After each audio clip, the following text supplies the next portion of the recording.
ታላላቅ የአውሮፓ ክለቦችን የተመለከተ ወቅታዊና ዕለታዊ ጥንቅሮችን ከምታደምጡበት የዩቲዩብ ቻናላችን የመረጃ ሰዓታችን ላይ ትገኛላችሁ።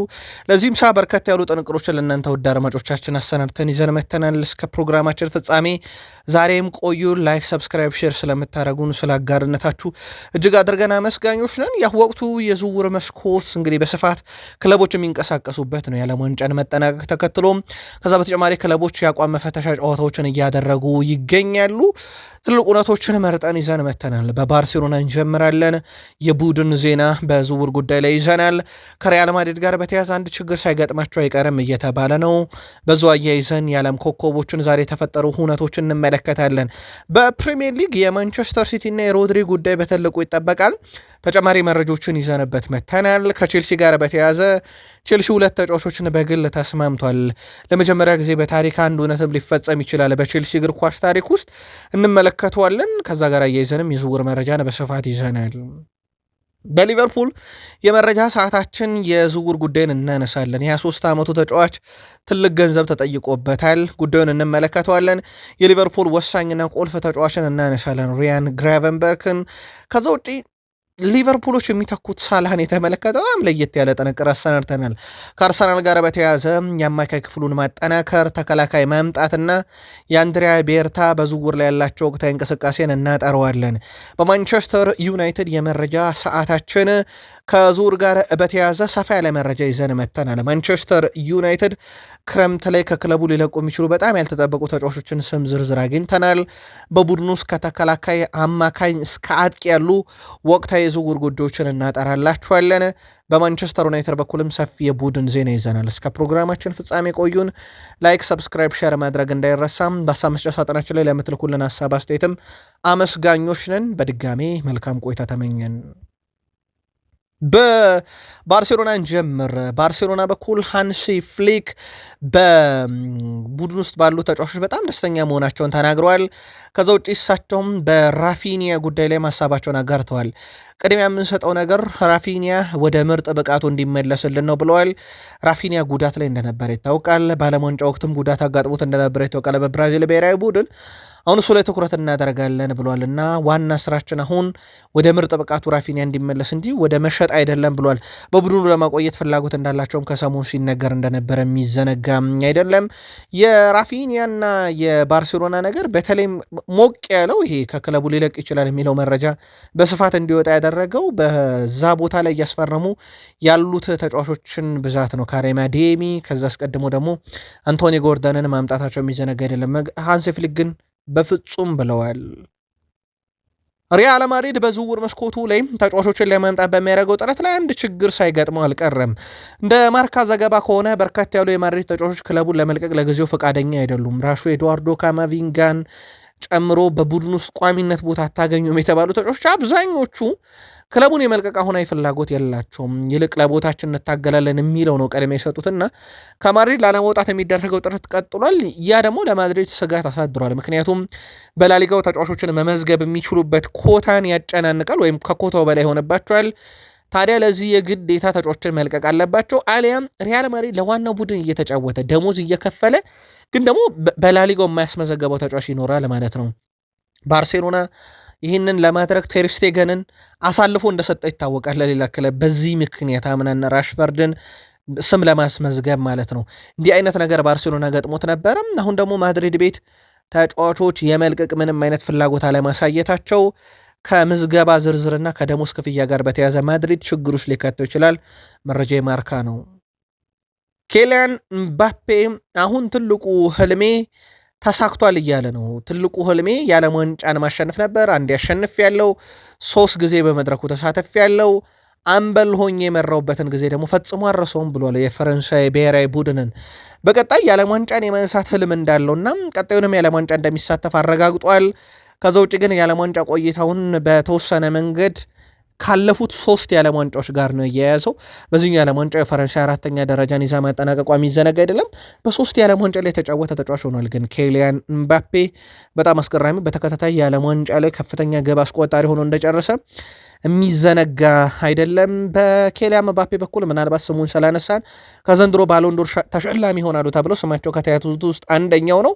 ያው ብዙ መከራከሪያዎች ቢኖሩም በግል ያሳካቸው ነገሮች ለክለብ ለብሔራዊ ቡድን የሚያመጣው ነገር የለም የሚል መከራከሪያ ቢነሳም ከሰሞኑ ፍራንስ ፉትቦል በማህበራዊ ትስስር ገጹ ላይ ተጫዋቾች በግል ያሳኩትም ነገር ለባሎንዶር ሊያበቃቸው እንደሚችልና ከአውሮፓ ውጭ ያለም ሊያገኘው እንደሚችል ፍንጭ መስጠቱ የሚዘነጋ አይደለም። በዛሬው ዕለት ዚነዲን ያዚን ዚዳን በይፋ የፈረንሳይ አሰልጣኝ መሆኑን የፈረንሳይ እግር ኳስ ፌዴሬሽን ይፋ አድርጓል። በእርግጥ ጉዳዩ ቀደም ብሎም የተጠናቀቀ እንደነበረ የሚዘነጋ አይደለም። የፈረንሳይ እግር ኳስ ፌዴሬሽን ግን ዛሬ ነው ማረጋገጫውን የሰጠው። ዲዲየር ዴሾፕን በክብር አሰናብተን ዚነዲን ያዚን ዚዳንን ሾመናል ብሏል።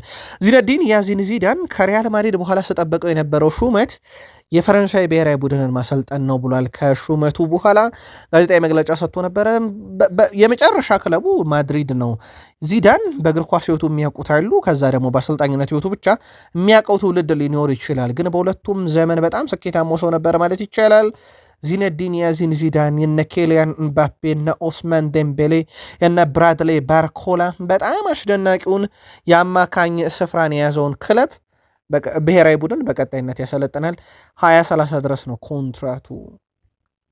ሁለተኛው ዩቲዩብ ገጻችን ላይ ትገኛላችሁ። የሳቱን አጫጭር ስፖርታዊ ጥንቅር እያስደመጥናችሁ እንገኛለን። ከተወዳጁ የእንግሊዝ ፕሪሚየር ሊግ ወዳገኘናቸው የሳቱ ጥንቅሮች እንሻገር። ፕሪሚየር ሊጉ እንደሚታወቀውም ልክ እንደ ሌሎች ሊጎች ሁሉ ዝውውር ላይና ክለቦች የአቋም መፈተሻ ጨዋታ እያደረጉ ያሉበት ወቅት ነው። በዝውውር ጉዳይ ላይ ሲቲዎች ከሚጠብቁት አንዱ የሮድሪን ኮንትራት የማራዘም ሂደት እንደነበረ የሚዘነጋ አይደለም። ከዚህ ጋር በተያያዘ ሪያል ማድሪድ ሮድሪን ለማስፈረም በሚደረገው ስምምነቶች ላይ አሁንም መስራቱን ቀጥሏል። ውድ ቤተሰቦቻችን ሲቲ አሁን ላይ ያላቸው አንድ ምርጫ መሆኑን ያውቃሉ። ከሪያል ማድሪድ ጋር መደራደር ነው። ያ ድርድር የማይሳካ ከሆነ ያው ሮድሪ ኮንትራት ያራዝማል በሚል ማለት ነው። ማንቸስተር ሲቲዎች ፍላጎታቸው ኮንትራቱን ማራዘም እንደሆነ ይታወቃል። የዚህ ተጫዋች የሲቲ ቆይታ ጉዳይ የማድሪድ ጥያቄ ለተመረኮዘ ነው። በሀሳብ መስጫ ሳጥናችን ላይ በተደጋጋሚ ስለመጣናን ሰው ብለን ነው። ሲቲ ቤት አፕዴት የሆነ አዲስ የዝውውር ጉዳይ የለም። አትሌቲክ ግን የሮድሪ ቆይታ እንደ ማድሪድ ሁኔታ የሚወሰነው፣ ምክንያቱም ሮድሪ ለማድሪድ ለመጫወት ፍላጎት ስላለው የሚቀርብለት ሂሳብ ከሲቲ ጋር የሚያስማማ ከሆነ ግን ሲቲ በቀጥታ ተጫዋቹን ለመሸጥ ይገደዳል። ቼልሲ በቃል ደረጃ ሁለቱንም ተጫዋቾች አስማምቷል። ዳኒ ዌልቤክንም ሄንደርሰንንም ሁለቱን ተጫዋቾች በግል በቃል ደረጃ አስማምቷል። 36 ዓመቱ ጆርዳን ሄንደርሰን እና የ35 ዓመቱ ዳኒ ዌልቤክን። በክለቦች መካከል እንግዲህ የሚደረግ ድርድር የሚኖረው ከብራይተን ጋር ብቻ ነው። የጆርዳን ሄንደርሰን ዝውውር ይጠናቀቃል እንደማለት ነው። ስለዚህ የቼልሲ የዝውውር እንቅስቃሴ ኦልሞስት ሁለቱ ዝውውር ላይ በእርግጥ ዳኒ ዌልቤክን እንመለስበታለን። ከዚህ ጋር በተያያዘ የተወሰኑ ተጨማሪ መረጃዎችን እናንሳ። በሁለቱ ዝውውር ጉዳይ ላይ በኦፕታ በኩል ስለ ዝውውሩ ሲወጣ የዳኒ ዌልቤክን በእግር ኳስ ታሪክ ለመጀመሪያ ጊዜ ሊሆን ይችላል ብለዋል። በእግር ኳስ ታሪክ በተለይም በፕሪሚየር ሊግ አንድ ተጫዋች ለዩናይትድም ለቼልሲም ለአርሰናልም ተጫውቶ አያውቅም። በእንግሊዝ ታሪክ ውስጥ ለሶስቱም ታላላቅ ክለቦች የተጫወተ የመጀመሪያው ሰው ለመሆን ዳኒ ዌልቤክ አሁን በጣም የቀረበው ተጫዋች ሆኗል። በግል ከቼልሲ ጋር ከስምነት ደርሷል። ምናልባት ዩናይትድ የት ነው ያለው በዚህ ዝውውር ላይ ካላችሁ በዩናይትድ የመረጃ ሰዓት እንመለስበታለን። ያ የሚሆን ከሆነ ግን በታሪክ ለመጀመሪያ ጊዜ ይሆናል ማለት ነው። ከዛ በተጨማሪ በጣም አስገራሚ ነገር ዳኒ ዌልቤክ እና ጆርዳን ኤንደርሰን በፈረንጆች አቆጣጠር 2010-11 የውድድር ዓመት ላይ ሁለቱም ለሰንደርላንድ ተጫውተዋል። በሰንደርላንድ በፕሪሚየር ሊግ ተፋልመዋል ለጋራ ሆነው። አሁን በጡረታ መውጫ ዕድሜያቸው ላይ ደግሞ ለቼልሲ በጋራ ሊፋለሙ ነው። አንዱ አጥቂ ሆኖ አንዱ አማካይ ሆኖ፣ ሁለቱም ግን የቡድኑ ቋሚ ለመሆን ሳይሆን ቡድኑን ለማገዝ ነው የሚመጡት። ከዚህ ጋር በተያያዘ የቼልሲ ደጋፊዎች እነኚህ ልምድ ጠገብ ያውን በፕሪሚየር ሊጉ ያላቸው ተጫዋቾች መምጣት ቡድኑ ለአጭር ጊዜ እቅድ መሆኑ ጥያቄ የለውም። የአጭር ጊዜ እቅዱን ግን የሚያሳኩ ናቸው ወይ? መልከታችሁን ላኩልን። ከዛ ውጪ የቼልሲ ግብ ጠባቂ ፊሊፔ ጆርገንሰን በዣቪ አሎንሶ እቅድ ዝርዝር ውስጥ የለም ወይም የቡድኑ ቁጥር አንድ የመሆን ስጋት አለበት። ስለዚህ ወደ ስትራስቡርግ ያመራል ተብሎ ይጠበቃል በቼልሲ በኩል። ሌላኛው በቡድኑ ምናልባትም ሊለቅ ይችላል ተብሎ ግን አሁን ላይ የዝውውሩ ነገር ረገብ ያለለት ወይም ስሙ በስፋት ከሌሎች ክለቦች ጋር እየተነሳ ያለው ነው ጄምስ ባዮን ጊተንስ ነው። በእርግጥ በቂ የመጫወቻ ደቂቃ ተሰጥቶት ያልተፈተሸ ተጫዋች ነው ከጉዳት ጋር በተያዘ። ባዮን ጊተንስ ግን በዣቪ አሎንሶ በጣም እርግጠኛ መሆኑን ተናግሯል። ዣቪ አሎንሶ ቡድን የመምራት ክህሎት እንዳለው እርግጠኛ ነኝ ብሏል። ይህንንም ደግሞ በተጫዋችነትም ዘመኑ በተለይም በሊቨርፑል በነበረበት ሰዓት በፕሪሚየር ሊግ ተጫውቶ ራሱን በደንብ ያሳየ ተጫዋች ነውና በአሰልጣኝነትም በዚህ ደረጃ ሲመጣ አሁን በፕሪሚየር ሊጉ በእርግጠኝነት የሚሳካለት አሰልጣኝ ይሆናልና በአሰልጣኙ በጣም እርግጠኛ ነኝ እያለ ነው። ከዛ ውጪ አሮን አንሰልሜ ነው በቅድመ ውድድር ዘመን ልምምድ ላይ እየተሳተፈ ነው። ነገር ግን ቆይታው እርግጥ አይደለም ተብሏል። ክለቡ ሊለቅም ይችልበት አለ። የቼልሲ ዓላማው ማማዱ ሳሬ ለእንግሊዝ ክለብ በውሰት መስጠትም ነው ተብሏል። ቼልሲ ቤት የተወሰኑ የዝውውር መረጃዎች አፕዴት መሆናቸው አይቀርም። የዘ አትሌቲክ ነው ይሄኛው መረጃም። በቀጣይ መረጃችን ተጨማሪ መረጃ ይዘንበት እንመጣለን። ፒኤስጂ በሊቨርፑል እየተፈለገ የሚገኘውን ብራድሌ ባርኮላን መሸጫ ዋጋ ከ170 ሚሊዮን ዩሮ በላይ እንዳናረው ይታወቃል። የ23 ዓመት ተጫዋች ብራድሌ ባርኮላ በፒኤስጂ ያለው ኮንትራት 2028 ይጠናቀቃል። ያ ማለት ተጨማሪ 2 ዓመት በፓሪስ ሰን ዠርሜን የሚያቆይ ውል አለው።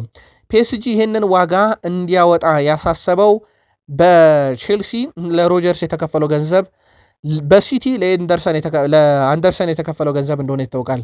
በተጨማሪም ወጣት መሆኑ የፈረንሳይ ቋሚ ተሰላፊ ነው። በብሔራዊ ቡድን በክለቡ ተከታታይ ሻምፒዮንስ ሊግ ስኬት ውስጥ ያበረከተውን አስተዋጽኦ ከግምት ውስጥ በማስገባት ከ170 ሚሊዮን ዩሮ በላይ ያወጣል የሚል ውሳኔ ወስነው ሊቨርፑል ከገዛን በዚህ ገንዘብ ይግዛን ማለታቸው ይታወቃል። ከዚህ ጋር በተያዘ ግን ጥቂት ነገር እንጨምር። ለሊቨርፑልያን የሚተካው ሳላህን ነው ማለት በቦታ ደረጃ እንኳን ባይሆን እንደ ቡድን ለመተካት በተያዘው እቅድ ዋና እቅዳቸው ሳላ ስለወጣ ያንን ጫና የሚቋቋም ተጫዋች ለማምጣት ነው። ብራድሊ ባርኮላና በሳላ መካከል ያለፈው የውድድር ዓመት ብናነጻጽረውም ለአብነት ያክል ሁለቱ ብራድሊ ባርኮላ 41 ጨዋታ ሳላ 40 ብራድሊ ባርኮላ 48 ሳላ 41 ጨዋታ አድርጓል። ብራድሊ ባርኮላ በነኛ 48 ጨዋታ 13 ጎል እና 6 አሲስት፣ ሳላ 12 ጎል በአንድ ያንሳል፣ 10 አሲስት ከባርኮላ በ4 አሲስት ይበልጣል። የግብ ተሳትፎ ብናሰላው የባርኮላ 19 ነው፣ የሳላ 22 ነው። ሳላ በፕሪሚየር ሊግ እየተጫወተ ሳላ ግብ የማስቆጠር ንጻሬው 13.7 ነበር፣ 9ን አስቆጥሯል። በባርኮላ በኩል 14.88 ነው፣ በ6ቱን አስቆጥሯል። ከዚህ አንጻር ካየን ውድ ቤተሰቦቻችን ሳላ በጣም የተሻለ ተጫዋች ነበር በቁጥራዊ ስሌት ካየን። ይሄ ለመተካት ባርኮላ ምን ያህል ሊቸገር እንደሚችል ማሳያ ነው። ከሊቨርፑል በተጨማሪ ሌሎች የፕሪሚየር ሊግ ክለቦችም ተጫዋቹን ይፈልጉታል። ይህ በእንዲህ እንዳለ አሰልጣኝ ሉዊስ ኤንሪኬ በቡድኑቸው የሚፈለጉ ቁርጠኛ ተጫዋቾችን ብቻ እናቆያለን ብሏል። በዚህም ምክንያት ከክለቡ ጥሩ ዋጋ ካልቀረበለት እና ካልተሸጠ ባርኮላ ቀጣይ ዓመትም የፒኤስጂ አካል ሆኖ ግን ይቀጥላል። ሪያን ግራቨንበርክ በዚህ የውድድር ዘመን ስላለው ዓላማ ተናግሯል። 100% ጊዜው እንዴት እንደሚፈጥን ያስገርመኛል የሚለው ተጫዋቹ 4ኛ የውድድር ዘመን የመሆኑ አስገርሞኛል ብሏል። በእርግጥ ባለፈው የውድድር ዘመን መለስ ብዬ ሳየው በጣም ምርጡ የውድድር ዘመን አልነበረም ለሊቨርፑልም ለኔም። አሁን በዚህኛው የውድድር ዓመት ግን በጣም በብዙ መንገድ ራሴን እያሻሻልኩ ነው ብሏል። ሪያን ግራቨንበርክ ካለፈው የውድድር ዘመን በኋላም በብዙ መንገድ መሻሻል እንዳለብን ቡድኑ የሚያመነው ነገር ነው። አዲስ አሰልጣኝ አለ፣ ለዛ ደግሞ ራሳችንን በአዲስ መልክ እያዘጋጀን እንገኛለን ብሏል። ሪያን ግራቨንበርክ ካለፈው የውድድር ዘመን የተሻለ ለመሆን አዎንታዊ ነገሮችን እንሰራለን ባለበት ንግግር ውስጥ ስለ ቡድኑ ውስጣዊ ድባብም ተጠይቆ ነበረ። ሁሉም ሰው ደስተኛ ነው ብዬ አስባለሁ። በአሁኑ ሰዓት ሁሉም እዚህ መሆኑን ይወዳል። ከጥቂት ተጫዋቾች ጋር ተነጋግሬ ነበር። እነሱም የልምምድ ክፍለ ጊዜዎች በጣም ጥሩ እንደሆኑ ነግረውኛል። በጣም ጠንካራና ከፍተኛ ጫና ያላቸው ቢሆንም በጣም ጥሩ ሁኔታ ላይ ናቸው ተጫዋቾቹ ብለዋል። ከዛ ውጭ ሪያን ግራቨንበርክ አንዶኒ ኤራውላን በተመለከተ በጣም ጥሩ አሰልጣኝ ነው። የእሱ አጨዋወት መርሆች የሚያስጫውተው ከፍተኛ ጫና የመፍጠር ሂደት እንዲሁም በቀድሞ ክለቡ የሰራውን ስራ ካየን በኋላ በእኛም ውስጥ ወይም በሊቨርፑል ውስጥም ያንን ስራ መድገም እንደሚችል እርግጠኛ ነኝ። ከእሱ ጋር ለመስራት በጉጉት እየጠበቅኩ ነው ብሏል። ባለፈው የውድድር ዘመን በጣም አስደንቆ ነበር በርንማውዝ። እንደምታስታውሱት በበርንማውዝ ከሊቨርፑል ጋር በነበረው ጨዋታዎች ላይ የነበረውን ፈተና የገጠመንን ነገር አስተውለናል። በዛ ክለብ ውስጥ የተሰራው ስራ እያንዳንዱ የኤራኦላ ስራ ነውና በእርግጠኝነት በሊቨርፑልም ያንን ይደግመዋል ብሏል። አርሰናል ቤት ነገሮች በጣም መቀዛቀዛቸው አርሰናላውያን ቢያስከፋም ግን የአርሰናል ሌጀንዶች ክለቡ በጣም በተረጋጋ ሁኔታ ዝውውሮች ለመፈጸም መሄዱ ተገቢ ነው የሚሉም ደግሞ በዛው ልክ አሉ። ምንም ጥያቄ የለውም። በተጠና መልኩ የሚደረግ ዝውውር ለክለቦች በጣም አዋጭ ነው የሚሆነው እንጂ ገበያው ላይ የሆነ ተጫዋች ስላለ ብቻ እናስፈርም የሚለው የዩናይትድ እና የአርሰናል ፖሊሲ ብቻ አይደለም። በርካታ ክለቦች ያንን ይከተላሉ። ግን ያው የሚጠበቁ ክለቦች ስለሆኑ ዓለም ላይ ደጋፊ ቁጥራቸው በርካታ ስላለ ጫናዎች አሉ። አንዱ አርሰናል ላይ ነው። አሁን ላይ ብሩኖ ጊማሬሽን በማስፈረም ሂደት ላይ አርሰናልን መዘግየት አንዱ የአርሰናል ደጋፊዎች በቅሬታ የሚያቀርቡት ነው። በነገራችን ላይ አንድሪያ ቤርታ በበርካታ ዝውውሮች ላይ ተጠምዶ ነው ያለው እና በበርካታ ዝውውሮች ላይ መጠመድ እና በርካታ አማራጮችን ማየት ዝውውሮችን በጊዜ ላለመፈጸም እንደ ምክንያትም ጭምር እየተነሳ ነው። እንደሚታወቀው አንድሪያ ቤርታ በባህሪው ለአንድ ቦታ አንድ ተጫዋች ብቻ የመደራደር ፍላጎት እንደሌለው ይታወቃል። በዚሁ ብሩኖን እናንሳው። ብሩኖ ጊማሬሽ ወደ ኒውካስል ዩናይትድ የልምምድ ማዕከል በሚቀጥሉት 2 ቀናት ውስጥ ይመለሳል፣ ወይም ከ2 ቀን በኋላ ይመለሳል። ብሩኖ ጊማሬሽ ወደ ኒውካስል ዩናይትድ ልምምድ እንግዲህ በተባለው ቀን ይመለሳል ተብሎ ሲጠበቅ ምናልባት አምና በዚህ ሰዓት አንድ ትልቅ ውዝግብ ተነስቶ ነበረ ኒውካስል ዩናይትድ ቤት። ኢሳክ በሊቨርፑል ልክ እንደ ብሩኖ ጊማሬሽ በአርሰናል እንደሚፈለግ ሁሉ ይፈለግ ነበረ፣ ግን ኢሳክ አልተመለሰም። ከዛ በኋላ የተፈጠረውን ነገር ታስታውሳላችሁ። በርካታ የቃል ስፖርት ዩቲዩብ ቻናል ቤተሰቦቻችን በወቅቱ የነበረውን ነገር። አሁን ላይ ብሩኖ ጊማሬሽ ያንን ያደርጋል ተብሎ አይጠበቅም። ወደ ስልጠና ማዕከሉ ይመለሳል ተብሎ ይጠበቃል። ከአርሰናል ጋር የሚደረገው ድርድር እስከዛ ካልተጠናቀቀም ይቀጥላል ተብሎ ነው የሚታሰበው። ድርድሩ እስከ አዲሱ የውድድር ዘመን መጀመሪያ ድረስም ሊቀጥል ይችላል። ምክንያቱም ፕሪሚየር ሊጉ ተጀምሮ ከ2 ሳምንት በኋላ ነው የዝውውር መስኮቱ የሚዘጋውና እስከዛ ድረስ ጊዜ አለ። ብሩኖ ጊማሬሽ ግን በአመፅ ወደ አርሰናል ለመሄድ እንደ ኢሳክ አምና እንዳደረገው ከልምምድ ይቀራል ተብሎ አይታሰብም። ለማንኛውም አርብ ነው። እስከዛ ዝውውሩ ካልተጠናቀቀ እንመለከተዋለን። አርሰናል የተከላካይ ክፍሉን ለማጠናከር ኢዜሪ ኮንሳን ከአስቶን ቪላ አሊያም ጆን ስቶንስን በነፃ የግሉ ያደርጋል ተብሎ ሲጠበቅ ነበረ። ጆን ስቶንስ ወደ ኢንተር ያመራል። ኢዜሪ ኮንሳ የዝውውር ሂሳቡ የሚቀመስ አልሆነም ከአርሰናል እቅድና እይታ አንጻር። አሁን ለሌላ እጩ ያለ ጃኮብ ራሞን በቼልሲ ዝርዝር ውስጥ ያለ ተጫዋች እንደሆነ እንዳይረሳ። የራሞን ስምነት ውስብስብ ነው። ከቼልሲ ፍላጎት በተጨማሪ ሪያል ማድሪድ 50 በመቶ የሚሆነውን የመግዛት መብት ወይም የ50 በመቶ ድርሻውን የማግኘት መብት አለውና ይህንን ተጫዋችን ማምጣት ለአርሰናል ቀላል አልሆነም። ጃኮብ ራሞንን ከቼልሲ ጋር ፉክክሩ ከሪያል ማድሪድ 50 በመቶ ድርሻ፣ ኢዜሪ ኮንሳም የተጠየቁ ከ60 ሚሊዮን ፓውንድ በላይ ነው። አርሰናሎች ሌሎች አማራጮች ለማየት ይገደዳሉ ተብሏል። በተከላካይ ክፍል ላይ ሳሊባ ኤግዛክት የሚመለስበት ቀን ይፋ አልተደረገም፣ ግን ለረጅም ጊዜ ያለቀዶ ጥገናም ቢሆን ይቆያል ተብሏል። ምናልባት ከ1-2 ወር በላይ ሊቆይ እንኳን ቢችል የመጀመሪያዎቹ ኦገስትና ሴፕቴምበር ወር ጨዋታ ላይ መልጡት ይችላሉና ያንን አርሰናል በነማን ይሸፍኗል በሚል በእርግጥ አሉ እነ ሞሽኬራ በዚህ ቡድን ውስጥ እንዳሉ እንዳይዘነጋ። ግን አርሰናል በጣም የተከላካይ ክፍሉን ማስፋት ሲፈልግ የሻምፒዮንስ ሊግ፣ የኤፍኤ ካፕ፣ ካራባው ካፕ፣ ፕሪሚየር ሊግንም ታሳቢ ባደረገ መልኩ እንደሆነ ይታወቃል። ማንቸስተር ዩናይትድ በዚህ ክረምት ጆሽኳ ዚርክዚ ለመሸጥ መዘጋጀቱ ይታወቃል። ዩቬንቱስና 2 የፕሪሚየር ሊግ ክለቦች አሁን ላይ ፍላጎት እንዳላቸው አሳውቋል። ማንቸስተር ዩናይትድ በርከት ያሉ ተጫዋቾችን ሲለቅ ግን የዚርክዚ እንኳን የሚጠበቅ ሊሆን ይችላል። የ19 ዓመቱ ሃሪ አማስ በዚህ ክረምት ክለቡን ይለቃል ተብሏል። ማንቸስተር ዩናይትድ ሃሪ አማስን በቋሚነት ለመልቀቅ 6 ሚሊዮን ዩሮ የዝውውር ሂሳብ ለጥፎበታል። ተጫዋቹ ለመስፈረም በርካታ የሻምፒዮንሺፕ ክለቦች ናቸው ፍላጎት ያላቸው። ምናልባት የሃሪ አማስ መልቀቅ በራሱ ዩናይትድ የተከላካይ ክፍሉ ላይ በተለይም የግራ መከላከል ስፍራው ላይ ወሳኝ ሰው ማምጣት እንዳለበት ወይም ሊያመጣ እንደሆነ ፍንጭ ሊሰጥ ይችላል። ዩናይትድ በበኩሉ ተጫዋቹ ዳግም በውሰት ከመልቀቅ በቋሚነት መሸጥን መርጧል። ክለቡ 6 ሚሊዮን ፓውንድ ብቻ ግን መለጠፉ ዩናይትድያንን ሳያስከፋ አልቀረም ነው የተባለው። ተጫዋቹ ከማይክል ካሪክ ስብስብ ጋር በመሆን የቅድመ ውድድር ዝግጅቱን ግን እያካሄደ እንደሆነ የሚዘነጋ አይደለም። ከዚህ ጋር በተያያዘ ዩናይትድ ሉዊስ ሃልን ነው ቁጥር 1 ምርጫው በግራ ተመላላሽ። የሃሪ አማስ መልቀቅ ደግሞ ዝውውሩ አይቀሬ መሆኑን በዛ ቦታ ላይ የሚያሳየ ሊሆን ይችላል። ስለዚህ አንደኛ እሱ ነው። የአማካኝ ስፍራውን አሌክስ ስኮትን እንደሚፈልግ ዩናይትድ በግልጽ ነው ለበርንማውዝ ያሳወቀው ፍላጎት እንዳለው። በርንማውዝ አንሸጥም ነው ያሏቸው ለዩናይትዶች። ቼልሲ 64 ሚሊዮን ፓውንድ አቅርበው ወድቆ ሆኗል። ስለዚህ ዩናይትድ እዚህኛ የአማካኝ ዝውውር ላይም ገፍቶ ላይሄድ ይችላል። የሉዊስ ሃል ግን አስገዳጅ ሊሆን ይችላል። ምናልባት የዳኒ ዌልቤክን ጉዳይ በዩናይትድ መረጃ እንመለስበት ብለናችሁ ነበረ። ከዚህ ጋር በተያያዘ በዳኒ ዌልቤክ ላይ ያገኘነው መረጃ ውድ ቤተሰቦቻችን ዩናይትድ 2024 ክረምት ላይ ፈልገው ነበር። አምና 2025 ክረምት ላይ ዳኒ ዌልቤክን ማስፈረም ይፈልግ ነበር። በቃል ስፖርት ዩቲዩብ ቻናል ያኔም ሽፋን ሰጥተነው ነበር። ይሄን መረጃ እስካጠናቀርንበት ሰዓት ድረስ ዩናይትድ ወደ ዝውውሩ አልገባም። ሌጀንዶች ግን ግቡ እያሉ ነው። አሁን 35 ዓመቱ ነው። ቼልሲ ጋር በቃል ደረጃ ተስማምቷል። በግሉ ተጫዋቹ አሁን ዩናይትድ 2004ም 2025ም ሊያስፈርመው የነበረውን ዳኒ ዌልቤክን ቼልሲ ሊያስፈርመው መሆኑን አውቋልና ይገባበታል ወደ ዝውውሩ የሚለው ተከታትለን የምናደርሳችሁ ይሆናል። እንግሊዛዊ ተከላካይ ሃሪ ማጓየር አዲሱን የማንቸስተር ዩናይትድ ፈራሚ አንድሬ ሳንቶስን ከቡድኑ ጋር በጥሩ መልኩ እየተላመደ ነው ብሏል።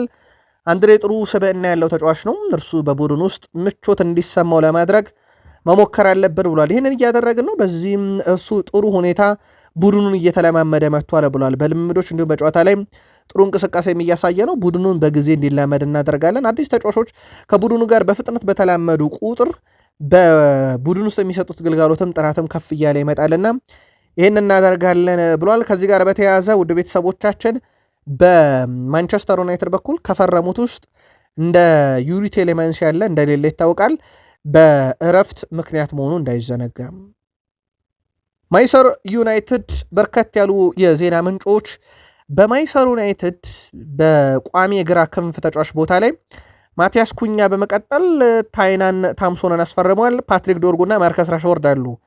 በዚህ መሰረቱ ዩናይትድ ፓትሪክ ዶርጉ ቀድሞ በሚጫወትበት የግራ መስመር ተመላሽ ቦታ ተጫዋች የሚያስፈርመው ከሆነ ወደኋላ ተመልሶ መጫወት አይቀርም እየተባለ ነው። አሁንም ቢሆን እንግሊዛዊ የኒውካስል ዩናይትድ ሉዊስ ሃል እንዳለ ነገረናቸዋል። ግን ያ ቦታ ላይ ሊጫወትበት ይችላል እየተባለ ነው። በማንቸስተር ዩናይትድ በኩል ማንቸስተር ዩናይትድ ታዳጊ ተጫዋች በቀጣይ ውድድር ዓመት በርካታ ጨዋታ በዋናው ቡድንም ያገኛሉ ተብሎ ይታሰባል። እነ ሃይደን ኢቨንም በተከላካይ ክፍል ላይ ማለት ነው። ከፓትሪክ ዶርጉ ጋር ግን በተያያዘ ወደኋላ ተመልሶ የዩናይትድ የግራ መስመር ተመላላሽ ሊሆን የሚችልበት እድል አለ። ምክንያቱም ዩናይትድ ታይናን ታምሶንን ከቶትናም አምጥቷል። ታዳጊ ቢሆንም ራሽፈርድ ተመልሷል። ፓትሪክ ዶርጉ በፊት ደግሞ ማቲያስ ኩኛ በዛ ቦታ ላይ አለ። ስለዚህ ዩናይትድ ፓትሪክ ዶርጉን የግራ ተመላላሽ አድርጎ ሊያጫውት የሚችልበት አማራጮች ሊገባ ይችላል። መረጃው የስካይ ስፖርት ነው። ጥቂት ቆይተን ተጨማሪ መረጃዎችን ይዘን እንመጣለን።